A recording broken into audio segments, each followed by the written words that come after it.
La alarma resonó por el Centro de Comunicaciones Galáctico de Prime. El comandante Trix abrió los ojos al ver que la enorme pantalla mostraba lecturas nunca vistas en décadas. Una señal se transmitía por todas las frecuencias conocidas, llegando a cada rincón del espacio civilizado con una potencia inimaginable. ¿Qué es eso?, preguntó Trix, mientras su traductor convertía los clics y silbidos de su lengua materna al galáctico estándar.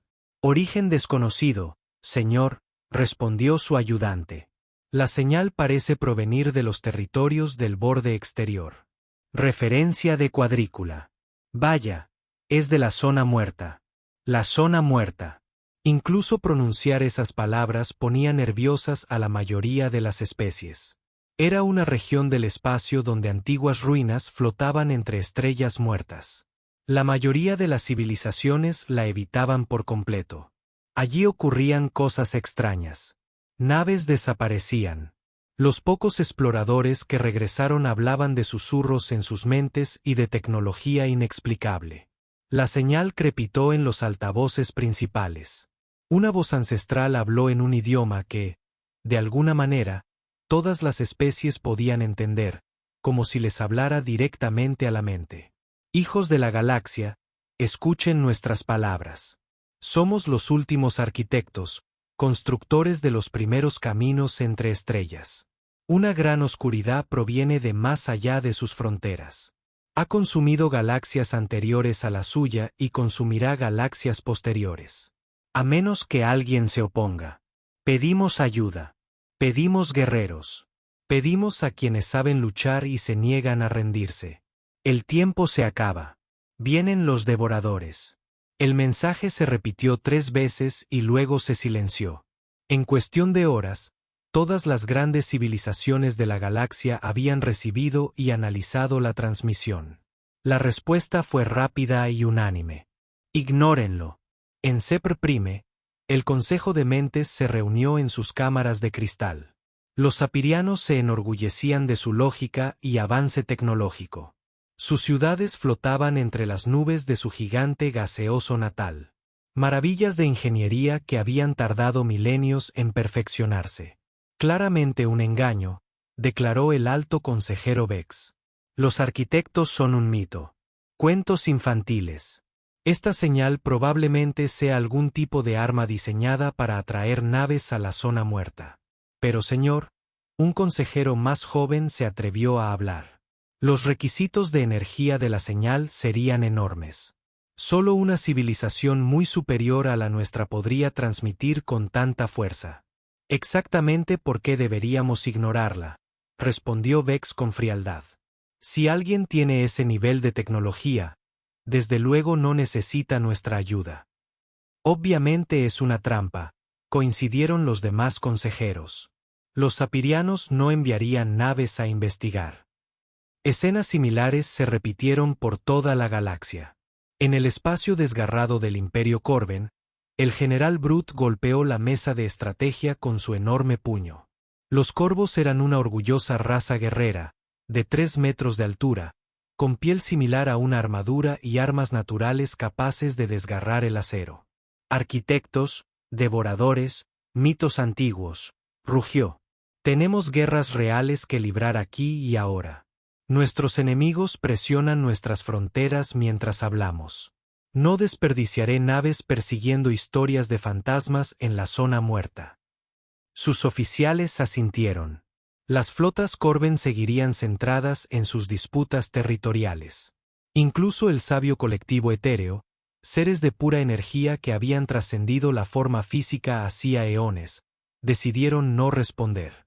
Se comunicaban solo a través del pensamiento, su conciencia fluyendo como luz entre las formaciones cristalinas de sus mundos sagrados. Esta llamada habla de violencia y guerra. Su portavoz susurró en las mentes del colectivo. Hemos superado conceptos tan burdos. Si esta amenaza es real, la enfrentarán aquellos que aún se aferran a las preocupaciones materiales. Continuaremos meditando sobre verdades superiores. Y así fue. Desde los gremios mercantiles centrados en el comercio hasta los pensadores profundos aislacionistas, Todas las grandes potencias encontraron razones para ignorar la llamada. Algunos pensaron que era un engaño. Otros creyeron que no era su problema. Muchos simplemente temían lo que pudieran encontrar en la zona muerta. Pero la señal había llegado más allá de las grandes civilizaciones. En un pequeño planeta azul en un sistema estelar anodino, la doctora Sarah Chen se encontraba en la estrecha sala de control de la estación de monitoreo del espacio profundo más reciente de la Tierra. A diferencia de las relucientes instalaciones de las potencias galácticas, esta estación fue construida con materiales reciclados y se mantuvo unida con determinación e ingeniería inteligente. ¿Lo entendiste, Sarah?, preguntó el teniente comandante Jake Morrison desde el otro lado de la sala. Definitivamente no era ruido espacial aleatorio. Sarah repitió la señal, sus dedos danzando sobre teclados que habrían parecido primitivos a la mayoría de las especies galácticas. Pero los humanos habían aprendido a aprovechar al máximo lo que tenían. La Tierra aún era nueva para la comunidad galáctica, habiendo hecho el primer contacto solo 20 años antes. La mayoría de las demás especies los consideraban una curiosidad, como mucho. Es increíble, susurró Sarah, estudiando los algoritmos de traducción que había desarrollado. Este lenguaje no es solo comunicación. Es casi como si estuviera diseñado para hablar directamente a la mente y escuchar lo que dice. Reprodujo la parte sobre guerreros de mundos en conflicto. Jake se inclinó sobre su hombro, leyendo la pantalla. Murciélagos, dijo en voz baja. Así llamaban las bases de datos galácticas a la Tierra y a su gente. La mayoría de los planetas que desarrollaron vida eran lugares apacibles con climas estables y pocos desastres naturales. La Tierra era diferente. Eras glaciales, erupciones volcánicas, impactos de asteroides, extinciones masivas. La humanidad había evolucionado en un mundo que intentaba matarlos a cada paso. A la mayoría de las especies galácticas les aterrorizaba la sola idea de la Tierra. ¿Crees que se refieren a nosotros?, preguntó Jake. Mira esta parte, preguntó Sarah señalando su análisis. La señal menciona seres de un mundo de lucha eterna.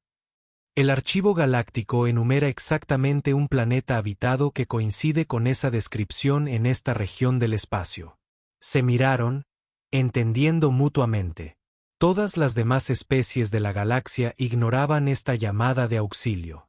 Pero los humanos nunca habían sido buenos para alejarse de la gente en apuros. Necesitamos avisar al mando, dijo Jake.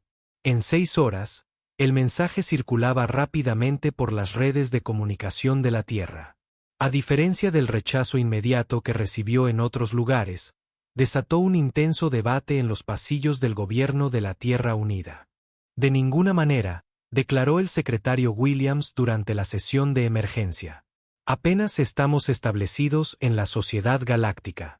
No podemos ir a una zona muerta persiguiendo mitos antiguos. Pero la almirante Elena Santos se mantuvo firme. Esa señal provenía de alguien en serios problemas. Quizás sea un engaño, quizás no. Pero si no respondemos y ocurre algo terrible, ¿cómo viviremos con nosotros mismos? Estamos hablando de la zona muerta, argumentó Williams. Las naves no regresan de allí. Las naves humanas nunca lo han intentado, respondió Santos. Miren, todos sabemos lo que las otras especies piensan de nosotros. Primitivos habitantes de mundos muertos, demasiado violentos, demasiado imprudentes, demasiado testarudos para saber cuándo rendirse. Quizás eso sea justo lo que esta situación necesita.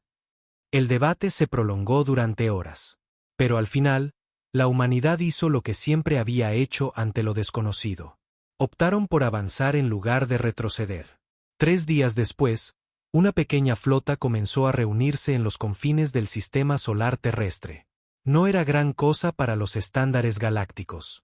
Un puñado de naves de investigación reconvertidas y viejas naves militares retiradas de las fuerzas de defensa terrestres, pero su tripulación estaba compuesta por voluntarios, hombres y mujeres que habían escuchado la llamada y habían decidido responder. El capitán Marcus Rodríguez estaba de pie en el puente de Louis Defiance, observando cómo su pequeña flota tomaba formación. Tras ellos, la Tierra se recortaba como una joya azul contra la negrura del espacio. Delante se extendían los peligros desconocidos de la zona muerta. Todas las naves, preséntense listas, anunció su oficial de comunicaciones. Rodríguez asintió. En algún lugar, allá afuera. Alguien esperaba ayuda que no llegaba. Todos los demás habían dicho que no. Pero los humanos nunca habían sido todos los demás. Elijannos, ordenó. Era hora de ver qué nos esperaba en la oscuridad. La flota se alejó de la Tierra y emprendió su viaje hacia la zona muerta, llevando la respuesta de la humanidad al silencio de la galaxia. El capitán Marcus Rodríguez había comandado naves a través de campos de asteroides y tormentas solares, pero nada lo había preparado para la zona muerta. A 3 semanas de la Tierra, su pequeña flota se enfrentó a su primera prueba real. Capitán, tenemos un problema, llamó la ingeniera jefe Lisa Park desde su estación. Las lecturas gravitacionales son erróneas. Ese campo de asteroides que tenemos delante no se está comportando como debería. Rodríguez estudió la pantalla. Lo que debería haber sido un simple campo de rocas a la deriva se movía en patrones imposibles. Asteroides del tamaño de montañas giraban unos sobre otros en complejas danzas. Sus trayectorias desafiaban todas las leyes de la física que él conocía. ¿Cómo pasamos?, preguntó. No lo haremos, respondió Park. Cualquier tripulación en su sano juicio daría la vuelta y buscaría otra ruta. Esto podría destrozar nuestras naves. Menos mal que no estamos cuerdos. Rodríguez sonrió con tristeza. Opciones. La teniente Sarah Chen, que se había unido a la misión como xenolingüista y experta en comunicaciones, levantó la vista de su análisis. Los patrones no son aleatorios. Tienen un ritmo, casi como música. ¿Música? Rodríguez arqueó una ceja. Llevo 6 horas rastreando los movimientos. Los asteroides siguen una especie de secuencia matemática. Si podemos adaptar nuestra aproximación a su ritmo, querrás que bailemos con montañas voladoras. ¿Es eso o añadir 3 meses a nuestro viaje dando vueltas?, respondió Chen. Rodríguez lo consideró. En casa, las cadenas de noticias galácticas ya se burlaban de la absurda misión de la Tierra a ninguna parte. Los apirianos habían publicado cálculos que mostraban que una flota humana tardaría el doble que cualquier otra en llegar a la zona muerta, suponiendo que sobrevivieran. Hazlo, decidió, adapta su ritmo. Lo que siguió fue el vuelo más aterrador de la carrera de Rodríguez. El Defiance y sus naves gemelas volaron entre asteroides del tamaño de ciudades, siguiendo patrones que cambiaban cada pocos minutos. Más de una vez, rocas enormes pasaron tan cerca que sus campos gravitatorios activaron alertas de tensión en el casco. Pero funcionó. La flota humana bailó con el ballet cósmico, sus pilotos adaptándose a cada nuevo movimiento. Donde una especie más avanzada podría haber intentado abrirse paso con tecnología superior. Los humanos simplemente aprendieron el ritmo y se unieron a él. Nunca había visto nada igual, murmuró Park al salir del campo. Esas rocas se movían como si estuvieran vivas. Tal vez lo estén, dijo Chen en voz baja, estudiando sus lecturas. La vida adquiere formas extrañas aquí afuera. Su siguiente desafío llegó una semana después. Los detectores de radiación de la flota empezaron a sonar al acercarse a lo que parecía un espacio vacío. Se avecinaba una enorme tormenta de energía, informó el técnico de escáner David Kim. Los niveles de radiación nos calcinarían en minutos. Rodríguez abrió la pantalla. La tormenta era invisible para los sensores normales, pero su equipo mejorado mostraba una masa agitada de energía letal que se extendía a través de su trayectoria. ¿Podemos rodearla? Alargaríamos meses el viaje, respondió Kim. Y señor, hay algo moviéndose ahí dentro. ¿Cómo? El rostro de Kim palideció. ¿Seres vivos? Grandes. El escáner mostró criaturas del tamaño de ballenas terrestres nadando a través de una radiación letal como si fuera agua. Sus cuerpos brillaban con la misma energía que mataría cualquier forma de vida conocida. ¿Recomendaciones?, preguntó Rodríguez a su tripulación. Corran, dijo Park de inmediato. Esas cosas se desayunan radiación. Nuestras naves serían como caramelos para ellos. Pero Chen estaba estudiando los patrones de movimiento de las criaturas. Espera, mira cómo se mueven. No se atacan entre sí. Viajan juntos como en una migración. Así que tal vez no sean hostiles. Tal vez solo intentan llegar a algún lugar, igual que nosotros. Rodríguez observó a las enormes criaturas que fluían a través de la tormenta de energía. Su instinto le decía que buscara otra ruta, pero los instintos humanos se habían equivocado antes sobre que era peligroso y que no. Llévanos despacio, ordenó. Potencia mínima. Veamos si podemos seguir su ejemplo. Las naves humanas se adentraron en la tormenta, siguiendo la estela de las grandes criaturas. La radiación que debería haberlos matado fue contenida de alguna manera por la presencia alienígena. Las criaturas parecían curiosas por las pequeñas naves, pero no amenazadas. Nos están protegiendo. Suspiró Chen con asombro. Saben que no podemos sobrevivir a la radiación. Uno de los grandes seres, más grande que todos los demás, incluso empujó suavemente al defiance con algo que podría haber sido una oleta o un tentáculo. Su toque envió vibrations armoniosas a través del casco de la nave. Intenta comunicarse, comprendió Chen. Rápidamente estableció un patrón de respuesta, usando los motores de la nave para crear vibrations similares. La criatura respondió con lo que solo podría describirse como alegría. Pronto, toda la manada cantaba a las naves humanas, sus voces se transmiten por el espacio de maneras que deberían haber sido imposibles.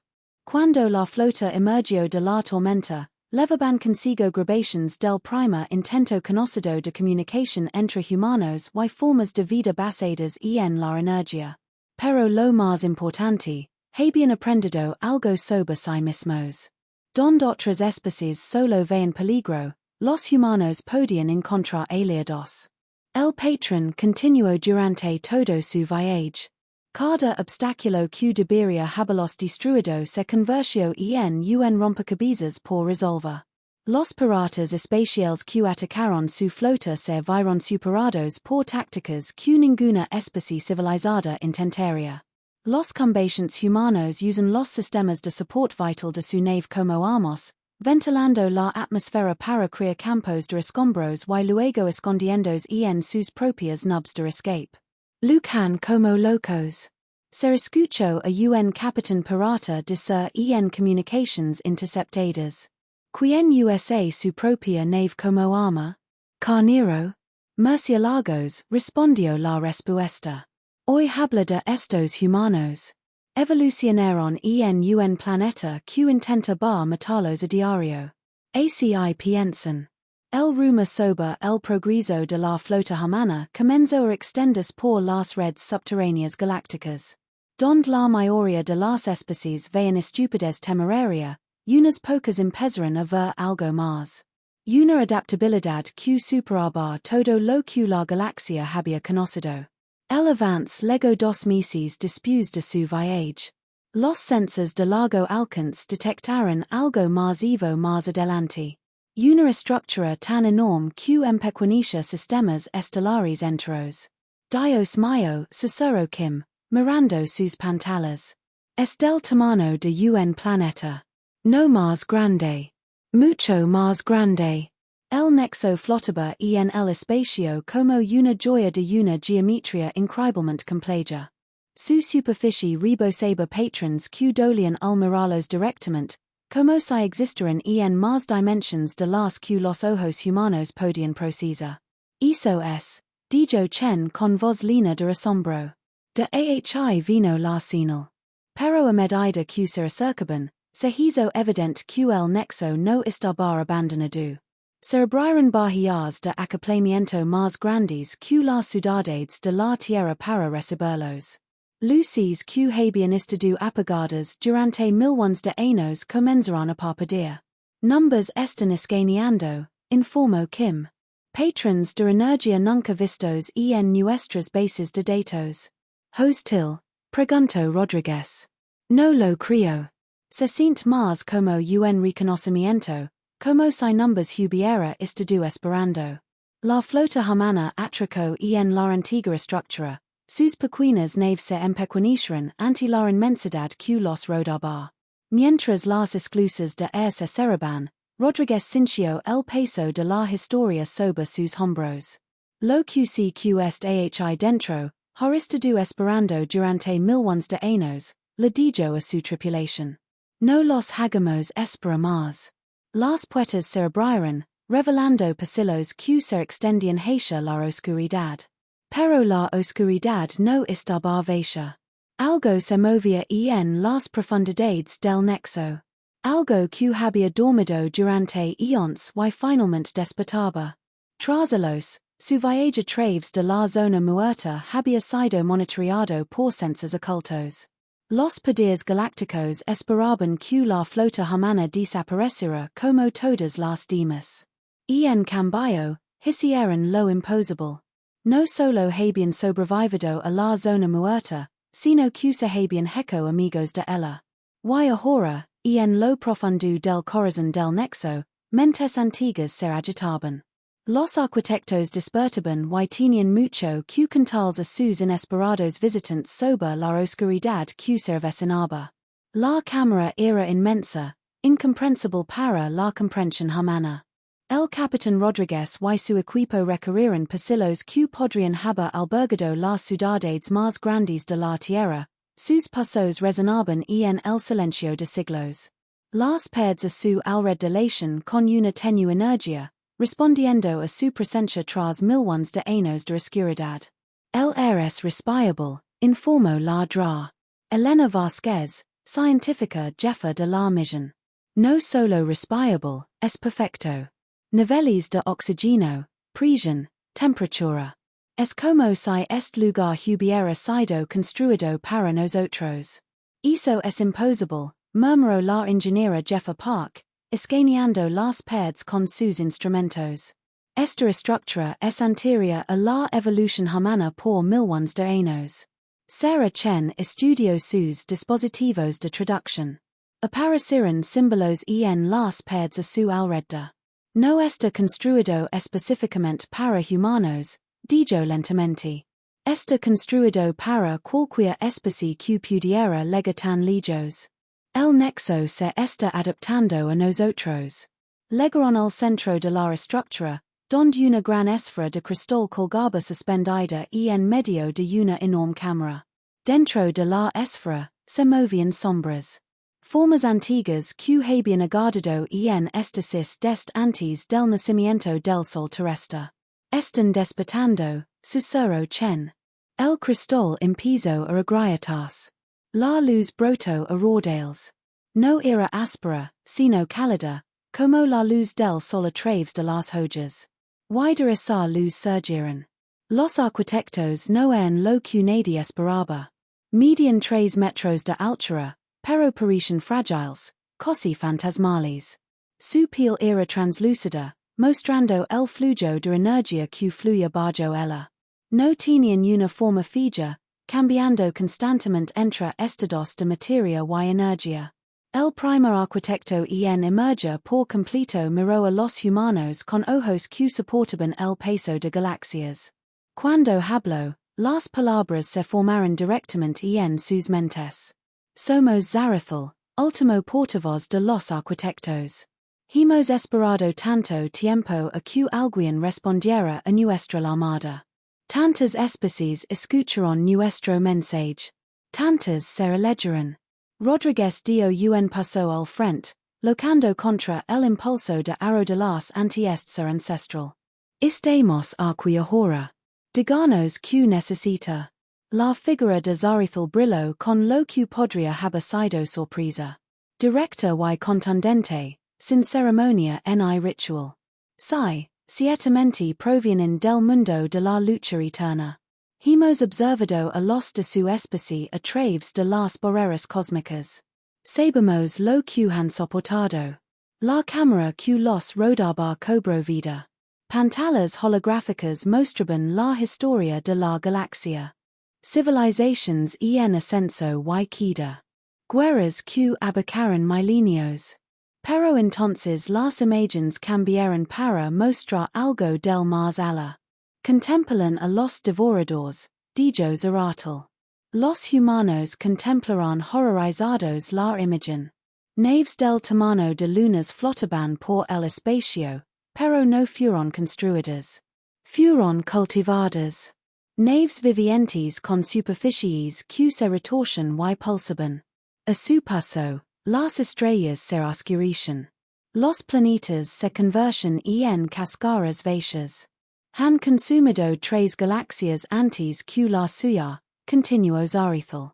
Cada vez que aprenden, cada vez se fortalecen. No solo destruyen. Lo consumen todo. Materia, energía, incluso las fuerzas fundamentales que mantienen unida la realidad. El Dr. Vázquez estudió las imágenes con fascinación científica y creciente tema. ¿Cuántos hay? Incontables. Se reproducen por consumo. Cada mundo que devoran cree más de su especie. Son un cáncer que se propaga entre galaxias, y han vuelto su atención hacia la tuya. Rodríguez sintió hilo en las venas. ¿Cuánto tiempo tenemos? Y están aquí, respondió Zarathal. Sus exploradores avanzados entraron en tu galaxia hace 2 siglos. Han estado estudiando, aprendiendo, preparándose. La fuerza principal legra dentro de uno de tus años. El equipo intercambió miradas. Un año para prepararse para algo que había destruido galaxias enteras. ¿Qué podemos hacer? Preguntó Chen. Si han consumido galaxias enteras, ¿cómo puede alguien detenerlos? La figura de Zarathal se iluminó. Por eso llamamos a guerreros del mundo de la lucha. Todas las especies que hemos encontrado piensan con los mismos patrones. Intentan vencer a los devoradores con tecnología superior. Intentan sobrevivir con mejores defensas. Intentan superarlos en número con flotas más grandes.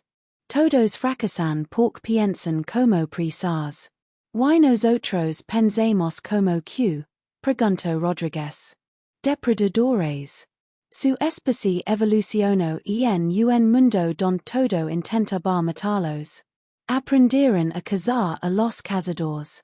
Aprendieron a convertir las desventajas en ventajas. Aprendieron a sobrevivir a lo imposible. Otro arquitecto emergió del cristal. Portaba algo que parecía un arma, pero se sentía como un ser vivo. Soy Mork, guardián del arsenal. Tenemos armas que superan su imaginación. Tecnologías que transforman la realidad misma, pero requieren algo que su especie tiene y que otras carecen, la voluntad de receptar el caos. Lucas sin la certeza de la victoria, arriesgalo todo en un plan que parece descabellado. Mork les mostró cámaras llenas de dispositivos imposibles. Armas que podían abrir agujeros en el espacio. Naves que existían en múltiples dimensiones simultáneamente. Armadura que protegía haciendo al portador temporalmente invisible a la realidad misma. Esto requiere mentes capaces de pensar en paradojas. Más explicaciones. Sus físicos cuánticos lo entenderían. La mayoría de las especies necesitan certeza para funcionar. Su especie prospera en la incertidumbre. Pero fue la revelación final la que lo cambió todo. Los devoradores no son malvados, dijo Zarathal mientras se reunían en la cámara central. No odian ni buscan causar sufrimiento. Simplemente existen para consumir. Es su naturaleza, como respirar es la tuya. Eso no los hace menos peligrosos, señaló Rodríguez. No, pero si los hace predecibles. Se adaptan para resistir cualquier cosa que se les oponga. Pero su especie no se opone de la forma que entienden. Se adaptan más rápido de lo que ellos pueden responder. Chen estaba estudiando sus notas de su viaje a través de la zona muerta. Las criaturas de energía en la tormenta de radiación. No numbers atacaron porque nosotros no los atacamos. Numbers unimos a su migración en lugar de lucha contra ella. Exactamente. Los devoradores esperan resistencia. La planean. Pero no planean una alianza. No planean una rendición que se convierta en victoria. No planean especies que bailan con asteroides en lugar de atravesarlas. Park levanto la vista de la tecnología de arquitecto que estaba examinando. Dicen que podemos vencerlos siendo nosotros mismos. Decimos que son la primera especie que hemos encontrado que podría sorprenderlos. Y los devoradores solo temen a una cosa, lo desconocido. Rodríguez sintió el peso de los mundos sobre sus hombros. ¿Qué necesitan de nosotros? Tiempo, respondió Zarizal. Tiempo para despertar nuestros sistemas por completo. Tiempo para preparar las armas y los guerreros que los portan. No solo su flota, sino también otras. Deben convencer a su galaxia de unirse. Las otras especies no numbers escucharán. Creen que somos mortals primitivos. Entonces deben mostrarles lo que los mortals pueden hacer. Como si sus palabras los hubieran convocado. Las alarmas comenzarán a sonar por todo el nexo. Y en las pantallas, el espacio a su alrededor se iluminó con señales de energía. ¿Qué pasa? Exigió Rodríguez. La forma morex se oscureció por la alarma. Exploradores devoradores. Numbers han encontrado. Tres naves se materializaron cerca del nexo. Eran más pequeñas que las enormes naves de las pantallas históricas, pero lachen con vida malévola. Sus cascos se moverán y se retorcerán, y armas de energía que parecen órganos biológicos se dirigirán hacia la flota humana. Numbers pondrán a prueba, dijo Zarizal. Conocerán nuestras capacidades. Luego informarán a la fuerza principal. Rodríguez y se dirige a la bahía de Atrac. No si tenemos algo que decir al respecto. Capitán, esas naves están fuera de nuestra base de datos. Advertio Park. Nuestras armas podrían no hacerles ni un rasguño. Entonces no usemos armas, respondió Rodríguez. Usemos lo que se numbers da bien. Mientras la tripulación humana corría hacia sus naves, Zarizal los llamó. Recuerden, capitán, esperan que luchen como presas. Muestranles como cazan los depredadores. Los exploradores devoradores habían venido a observar y aprender. Estaban a punto de recibir su primera lección de guerra humana. A veces, la mejor manera de ganar una batalla es negarse lucha como el enemigo espera. La verdadera prueba estaba a punto de comenzar. Los exploradores devoradores flotaban en el espacio como chumas malignos, sus cascos vivientes latiendo con una energía que hacía gritar a los senses humanos. El capitán Rodríguez los observaba desde el puente del Defiance, su mente explorando posibilidades.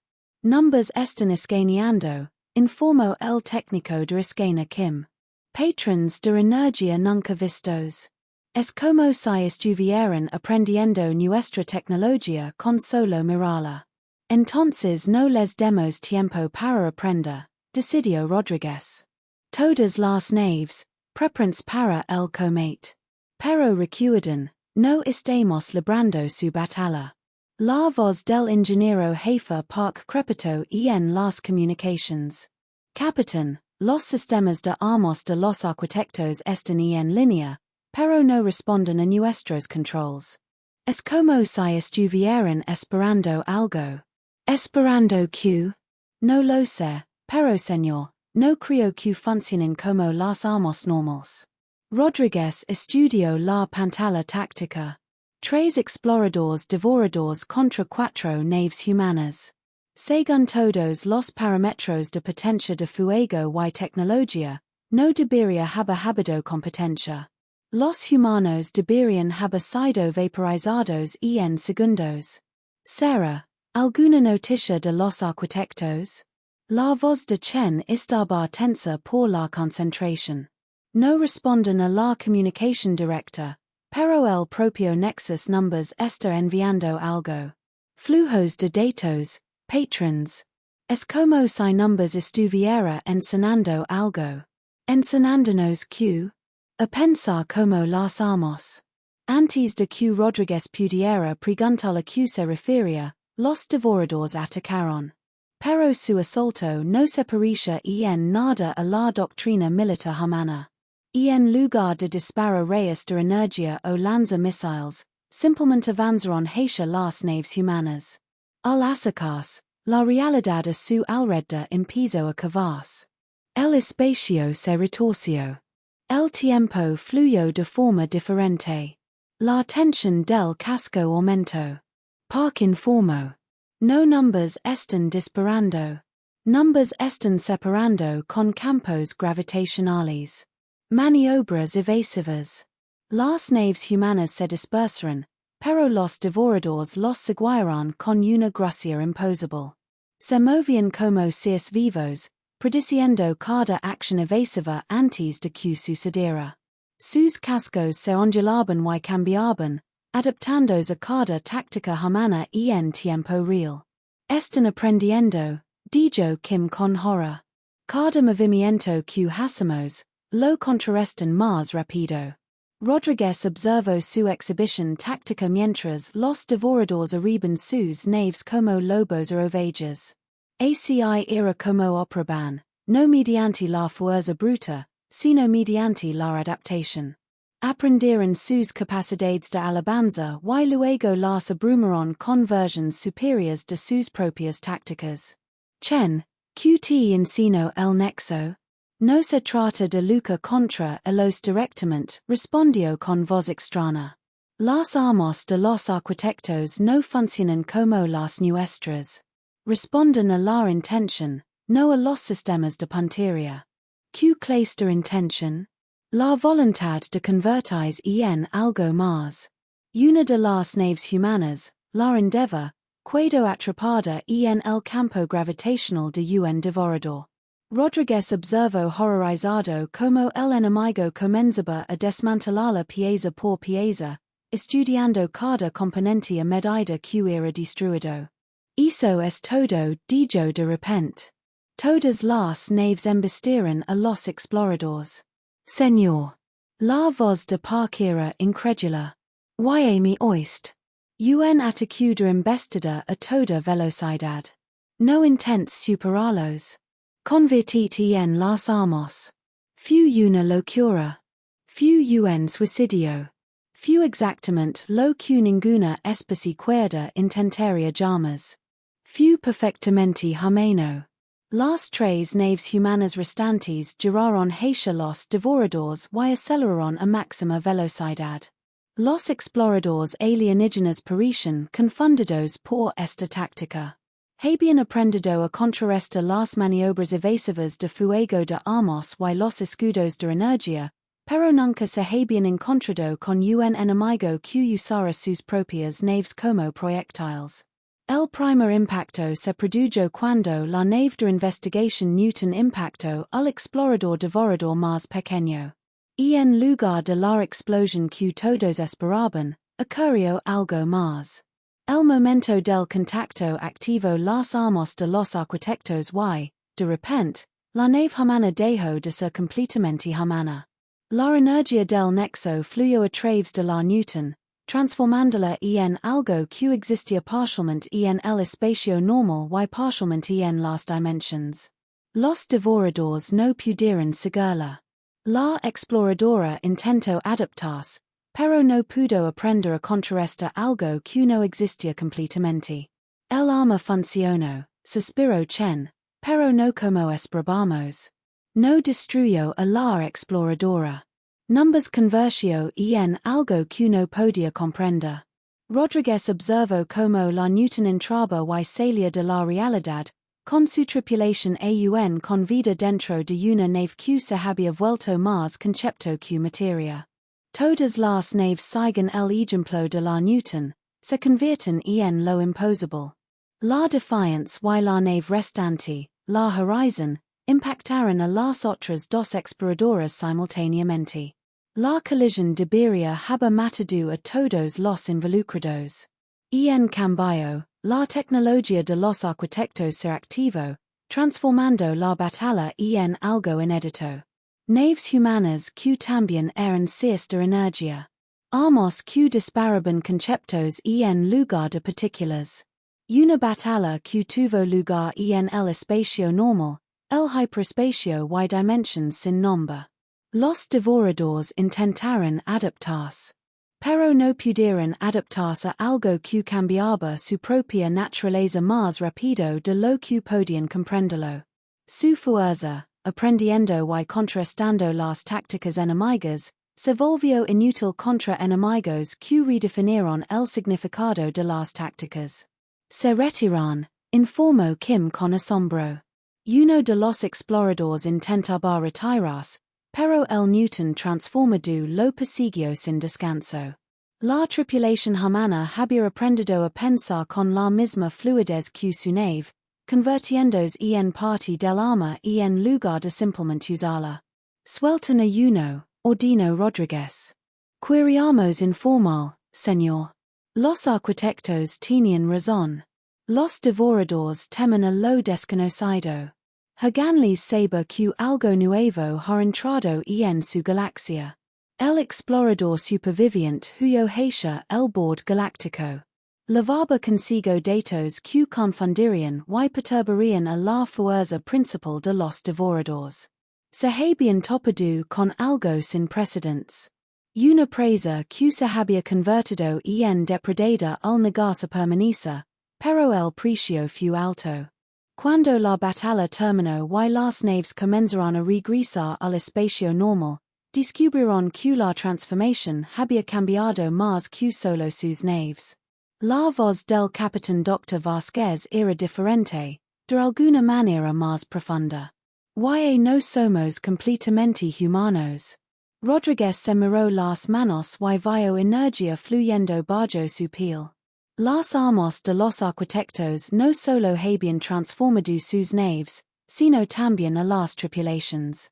Seguían siendo humanos, pero también eran algo más. ¿Numbers estamos perdiendo? Preguntó Chen. No, legó la voz de Zarethal desde el nexo. Se están convirtiendo en lo que esperábamos. Las armas no los cambian. Revelan lo que siempre fueron, seres que se adaptan, que se transforman, que se niegan a verse limitados por lo que otros creen posible. La noticia de la batalla se extendió rápidamente por las redes de comunicación galácticas. Por primera vez, alguien no solo había sobrevivido a un encuentro con los devoradores, sino que los había ahuyentado. Pero los informes carecen de sentido para las principales potencias galácticas. ¿Cómo se comete algo transformándose en ello? Preguntó el comandante Thrick en Zephyr Prime. ¿Cómo se usan armas que no existen en el espacio normal? Preguntó el general Brutk del Imperio Corvan. Pero entre las especies más pequeñas, los marginados y los desesperados, la noticia se difundió de forma diferente. Los humanos habían logrado lo imposible. Los habitantes de los mundos de la muerte habían demostrado que la adaptación podía triunfar sobre la tecnología superior. Y en las profundidades del espacio, moviéndose entre galaxias, la principal fuerza devoradora recibió el informe de los exploradores. Por primera vez en su existencia a través de múltiples galaxias, encontraron datos que no podían comprender del todo. Algo en esta galaxia era diferente. Algo que se adaptaba más rápido de lo que ellos podían aprender. Algo que transformaba la desventaja en ventaja mediante medios que nunca habían encontrado. Los devoradores comenzaron a cambiar de planes. Esta galaxia requeriría un enfoque diferente. Enviarían no solo exploradores, sino una fuerza de asalto completa. La batalla por la galaxia estaba a punto de comenzar en serios. De vuelta en el nexus, Rodriguez observó a su tripulación transformada y sintió orgullo y incertidumbre a la vez. Habían ganado esta batalla, pero la guerra apenas comenzaba. No eran del todo la especie que había abandonado la Tierra semanas atrás. Se estaban convirtiendo en algo nuevo, algo que la galaxia jamás había visto, algo que podría salvarlos a todos. La alarma que despertó al capitán Rodriguez fue diferente a cualquier otra que hubiera escuchado antes. No era el grito agudo de peligro inminente, sino un tono profundo y resonante que parecía provenir de la propia estructura del espacio. Estaba en la Tierra, en el centro de mando construido apresuradamente en el interior de Australia, rodeado de tecnología que era en parte ingeniería humana y en parte un milagro arquitectónico. Estan aquí, anunció la dra. Chen, con una voz que transmitía armónicos que no existían antes de su transformación. Los sensores de largo alcance detectan la principal fuerza devredora. Miles de naves, capitán, quizá decenas de miles. Rodriguez observó la pantalla que mostraba el sistema solar de la Tierra. Parecía tan pacífico, tan normal. Las colonias marcianas seguían con sus quehaces diarios. Las estaciones mineras de asteroides continuaban su trabajo. Los niños jugaban en los habitats orbitales, sin percatarse de que una fuerza capaz de consumir galaxias se acercaba a su hogar. ¿Cuánto tiempo? Preguntó. 6 horas para que llegaran al perímetro exterior del sistema, respondió el teniente Kim, con sus habilidades de escena mejoradas por su transformación parcial. No tienen prisa. Esta vez tienen cuidado. Rodriguez asintió con gravedad. El informe de los exploradores había cambiado las tácticas de los devoradores. En lugar del asalto abrumador habitual, se acercaban lentamente, probando cada medida defensiva, adaptándose a cada trampa antes de activarla. Informe de estado de la flota. Todas las naves humanas están en posición, informó el ingeniero jefe Park. Pero señor, no somos exactamente humanos, ¿verdad? Era cierto. En los meses transcurridos desde la batalla en el nexo, la transformación había continuado. Las tripulaciones que se habían unido a la tecnología de los arquitectos se encontraron cambiando de maneras tan maravillosas como aterradoras. Podían percibir intenciones a través del espacio. Podían pensar en dimensiones sin nombre. Podían convertirse en armas, escudos o herramientas según fuera necesario. Pero seguían siendo reconociblemente los mismos. Aun turcos, aun negándose a rendirse cuando las probabilidades eran imposibles. Los poderes galácticos, preguntó Rodriguez. Aun debatiendo en el Consejo Galáctico, Chen respondió con una risa amarga. Los zarparanos quieren evacuar a la siguiente galaxia.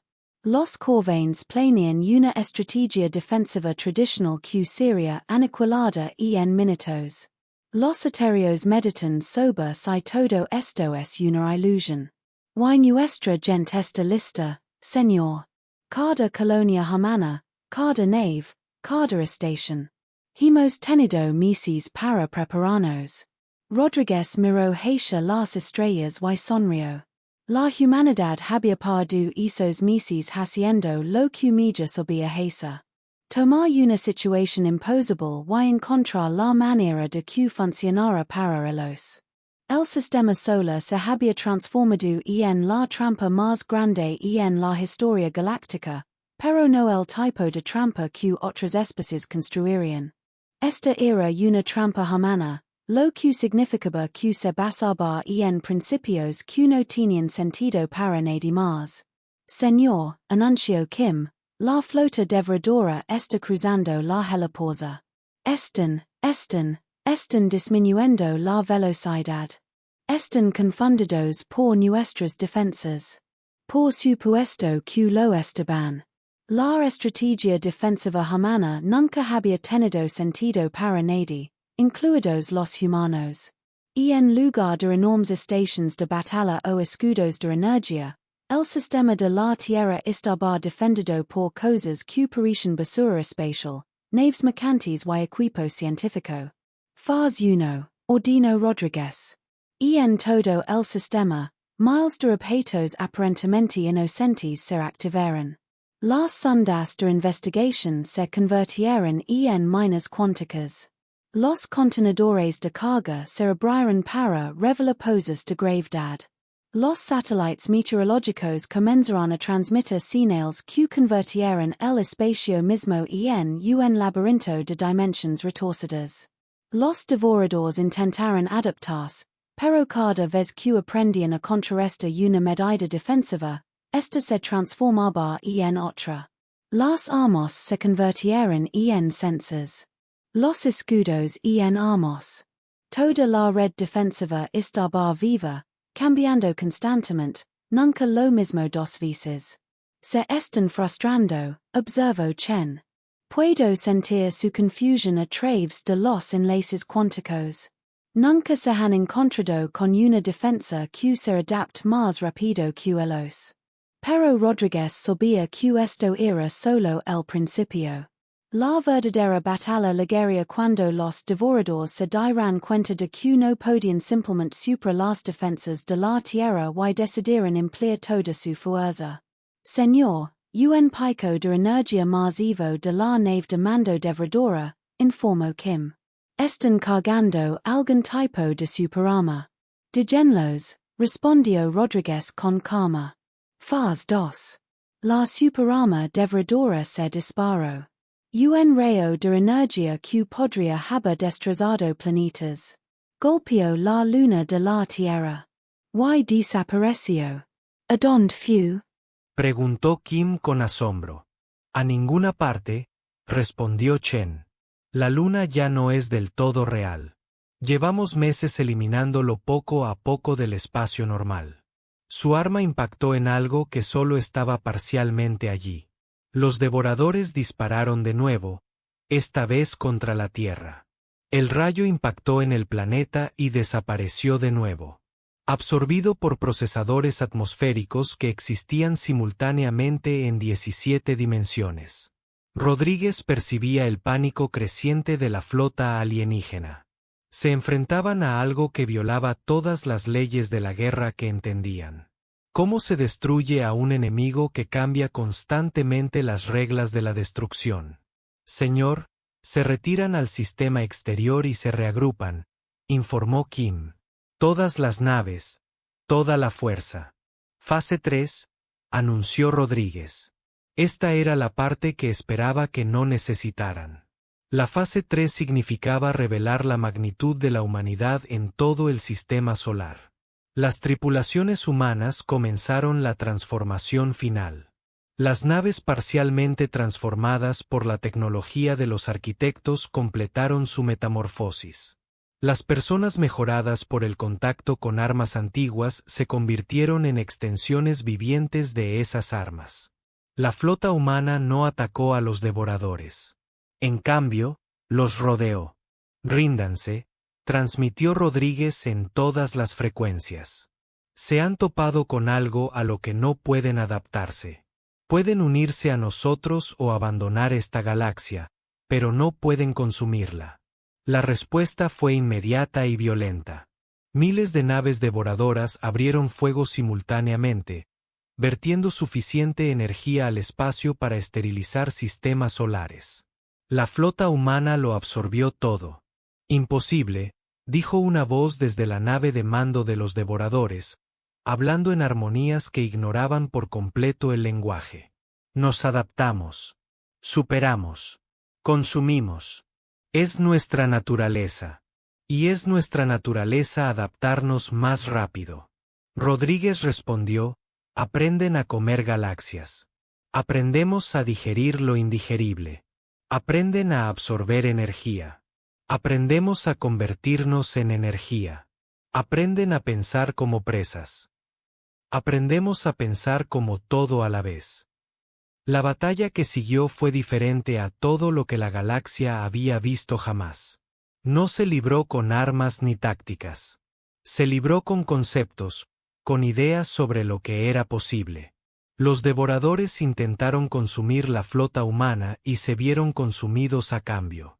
Intentaron adaptarse a las estrategias humanas y descubrieron que los humanos no tenían estrategias fijas. Intentaron abrumar con números y descubrieron que los humanos trataban los números como sugerencias en lugar de hechos. Al final, no fue la violencia lo que los derrotó. Fue algo que los devoradores nunca habían encontrado en todos sus milenios de consumo. La oferta de simbiosis. Únase a nosotros. Transmisión de Rodríguez. Conviértete en algo nuevo. No tienes que consumir para sobrevivir. Puedes crear en su lugar. Algunos de los devoradores aceptaron. Otros huyeron de regreso al espacio intergaláctico, llevándose consigo el conocimiento de que esta galaxia estaba protegida por algo más allá de su comprensión. Cuando la batalla terminó, el sistema solar estaba en silencio excepto por el und de transformación. Las naves devoradoras que habían decidido quedarse ya estaban cambiando. Sus alas vitales se adaptaban a los conceptos humanos de cooperación en lugar de consumo. Informe de situación, solicitó Rodríguez. La galaxia está a salvo, respondió Chen. Se está corriendo la voz por todas las redes de comunicación.